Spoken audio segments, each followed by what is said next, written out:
I've never really tackled AI head on this channel before because even a mention of it that's not wholly negative can be pretty explosive with our community. I'm sure you've noticed. So I'm going to do something I've never done before and just talk without a script because I want to explore this topic without editing myself too much because my opinion on this is still evolving. I'm exploring some ideas and I want to invite you to join the conversation in the comments. We're all thinking about it anyway, so avoiding it isn't helping anyone. I don't have all the answers. I don't know how things are going to turn out. None of us do. But I think because I'm separated from the day-to-day artistic practice, I have a bit of distance from the emotional charge.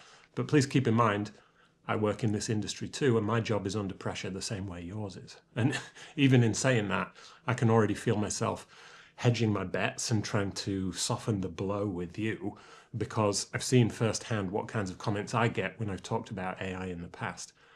I'm risking a lot of negativity by talking about this, but that's not a good reason to avoid it. The kinds of comments and DMs I get about AI suggest to me that a lot of illustrators don't want to adapt, or they're struggling to engage with it because it's frightening and it's emotionally loaded. They're still hoping it will blow over and go back to how it used to be. And it's certainly a lot easier to think that way for now. But burying your head in the sand and ignoring it isn't a good strategy for your career. The most dangerous position to have on AI right now isn't AI is great or AI is evil. It's I'll deal with it later. Things have already changed and things will continue to change. And you can choose to adapt early and get a head start or be forced into it later. AI won't replace all illustrators, but it might replace most of them over the next 10 years. Not because the work isn't good, but because the volume of illustration needed by our clients will shrink. Safe, generic, middle-of-the-road illustration is in the danger zone. Clients who already didn't value illustration will be the first to switch if they haven't already, and clients who value taste and judgment and collaboration still want a human, and those clients still exist. Before long, AI will be able to cover the whole spectrum of creative work, but that doesn't mean that every client will want it. Any project where taste is a real factor is more protected. Books, art for homes, board games, t-shirt designs, music posters and album artwork, packaging for premium and independent brands, and sort of cultural projects for museums and festivals and theatres, and to an extent editorial. No one wants a conceptual illustration where the concept comes from AI, because where's the fun in that?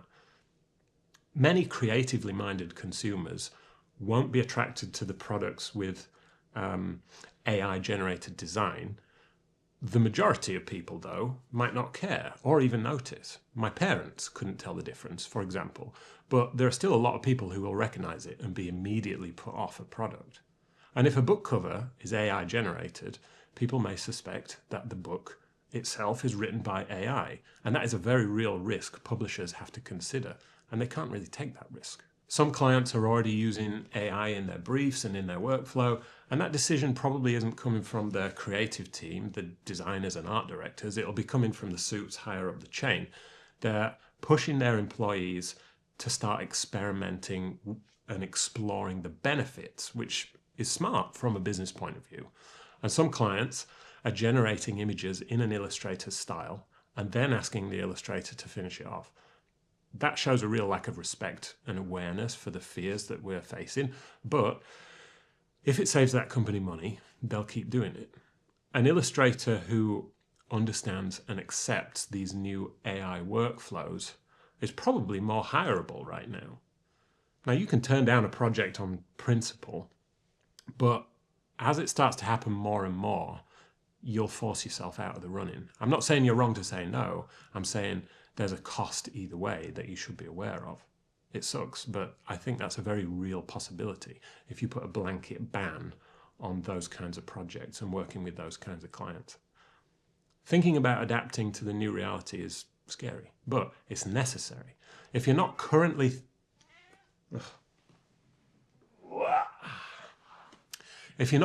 thinking about how to diversify your income, and you're not learning new skills, you will probably suffer for it in the long run. That doesn't mean giving up on illustration. It means applying your skills to new areas, which can actually be pretty exciting and rewarding. There are a lot of positives to exploring new directions. And if you need to get a regular job on the side to make ends meet, that doesn't make you a failure. It makes you a survivor. And a lot of people who do survive big industry shifts don't announce it. They simply adjust quietly, and maybe they don't want to announce it publicly because of the potential backlash that they'll get from their peers who aren't willing to make that adjustment themselves yet. But they survive and they set off down a new path and find new opportunities. I have a source inside a tech company who are exploring generative AI for visuals in a pretty big way. They still want a human in control of directing those visuals. And do you know who they're hiring? Illustrators and animators, because they have the artist's eye, they have taste and good judgment, and they have skill with the visual arts. If you put someone with no creative taste at the head of that project, it'll look shit. Your creative skills still have value in whatever you apply them to. If you can make good creative decisions and you have the skill and the taste to know if something looks good or not, that is still important. Most people don't have that. We're not the only ones worried about AI replacing jobs, of course. I don't think any of us thought visual arts would be the first thing AI disrupted, but automation wiped out whole industries, workforces and assembly lines long before AI. Customer service, call centers, logistics like UPS and FedEx, even supermarkets, they're all experiencing what we're experiencing. And I could probably name another 50 to 100 roles that are under threat. It's not fair that we got hit early in the creative industries, but if we weren't first, it would have happened eventually. There's a social cost and a risk to talking like this about AI within our industry. I had a very reasonable, rational conversation with an illustrator a couple of months ago about AI, pros and cons. I cut it up into a few Instagram reels, and it didn't go well. You can't keep all the nuance and the balance in a 30-second clip. People got in touch to tell me that I shouldn't be talking about AI in this way. So should I just join in the chants of F AI to get likes from scared artists? Who does that help? I listen to a podcast called The Future. It's for creatives, and it's an incredible resource of information and ideas. There's a YouTube channel too. They discuss AI a lot because it would be a disservice not to talk about it. And no doubt some people didn't like it at first because they also felt threatened. But designers and photographers and videographers and creative directors are learning now how they can use AI to their advantage. Reluctantly at first, I'm sure. I find myself wondering if illustrators are doing the same thing. Are they future-proofing their careers by using new technology and speeding up their workflow? No doubt some are, but they're probably too scared to talk about it because our community jumps to that place of fear and insecurity and attacks. I'm not saying you should outsource your creativity to AI, but we should normalize experimentation with it because it can be enormously helpful. And why wouldn't you use a helpful tool? I know there are environmental issues to consider too, and that should be part of the conversation. I get comments about that sometimes, and they come from a good place. But singling out AI as the big bad ignores that we already use a lot of energy-intensive systems. Cloud storage, food waste, streaming platforms, global shipping, fast fashion, advertising even.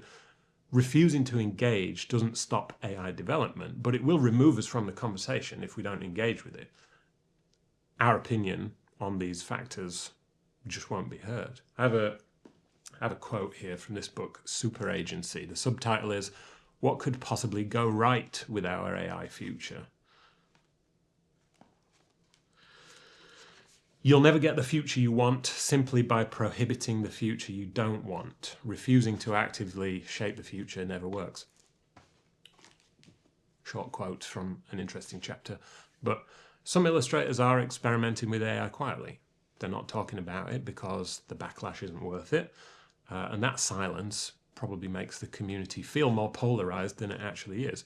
The negative voices are louder than let's say, the curious voices.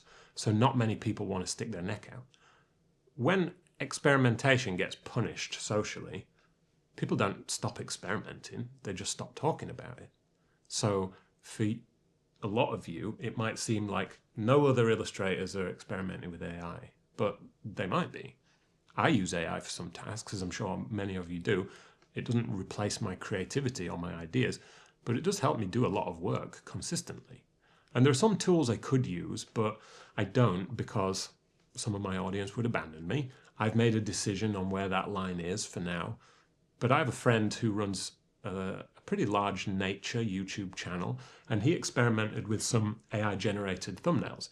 They looked quite good, and they definitely saved him time, but they were obviously AI, and his subscribers roasted him in the comments and shut that down pretty quickly.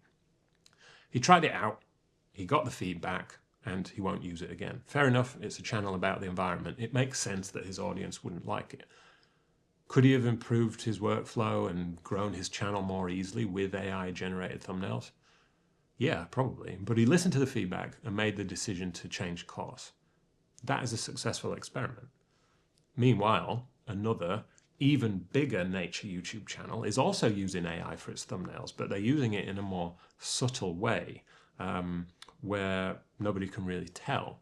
And they're mixing it in with real photos. It's not replacing the work, it's augmenting it, and now they are benefiting from that new workflow. As far as the illustration industry goes, as far as I'm aware, no illustration agencies are taking on AI artists yet. And I know that phrase AI artist is controversial in itself, but I'll use it for lack of a better phrase.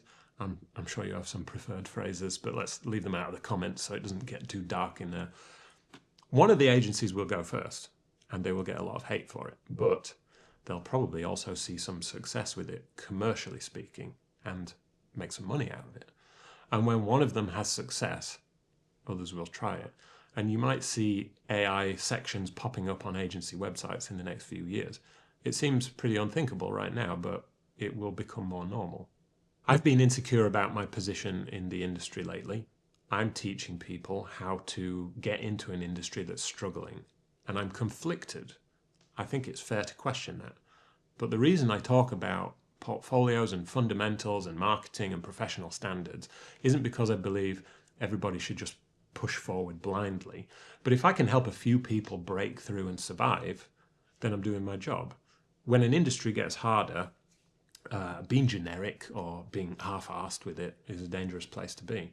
I think people should be honest about their own abilities and make clearer, more informed decisions about where they want to go, whether that's doubling down, adapting, or stepping sideways into something else. It's not about encouraging false hope. It's about helping you see the landscape more clearly so you can decide how you want to move through it. That means I have to adapt too and apply my skills to new things and diversify, whether I like it or not. If this channel is talking about the same things next year as it was 3 years ago, then clearly I'm not doing a good job of being your guide in an industry that has already changed so much. I think that's everything I want to say on AI for now. I don't have a neat conclusion really. I just wanted to share how I'm thinking about it. I'm keen to read your comments. This is a conversation worth having and one we shouldn't avoid. See you next time.